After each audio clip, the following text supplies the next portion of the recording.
Aloha, our last chapter is number 10. The first question that we have today is, could there be unique factors affecting body size across species? And explain why. Yes, there could be, and there are numerous unique factors to how a body size of a species is affected. It can range from the resources, predation, competition, habitat, and even climate, which affects how big or how small a species is going to be. Number 2, what is Bergmann's rule? His rule is stating that there are certain species or populations in general that are in colder climates that are much larger in size, and then if there are warmer climates, there are smaller. Number 3, how does the area/mass ratio affect body size along temperature gradients? Usually it is recorded that larger species or animals that have a lower surface area to volume ratio. So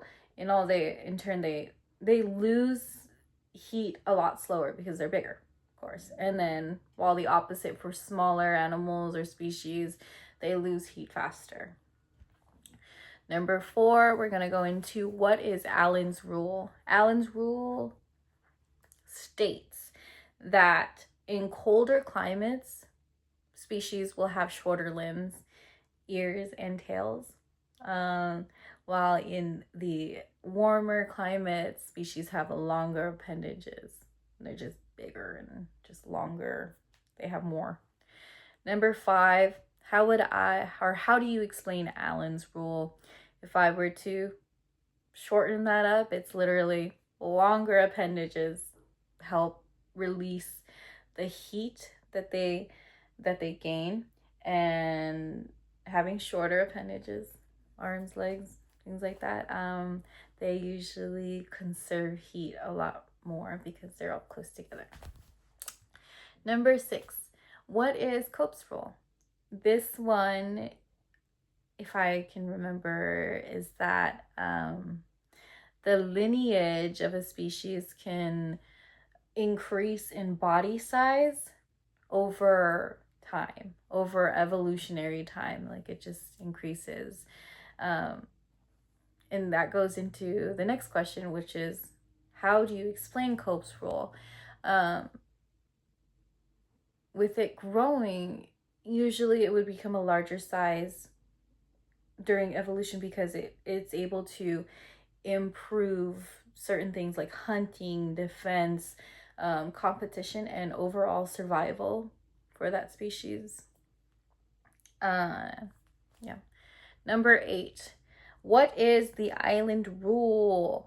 The island rule is the rule that when there is a large species on islands, they become smaller, while smaller species that will on an island become larger because of certain limited resources and fewer predators. So, of course, the larger animals learn to adapt. They have to in order to survive, have some sort of survival to keep their lineage going. And for smaller ones, they learn to adapt by using what resources they have instead of aiming for the little small ones.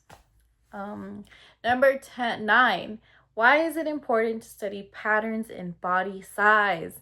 Studying body size patterns helps kind of go into depth of what the evolution of that certain species may be, the ecology of how they are able to survive and things like that, species distribution, metabolism, reproduction, and extinction risks. So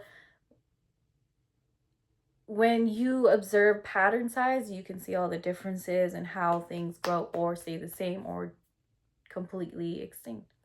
Number 10, as species approach extinction, do they get bigger or smaller?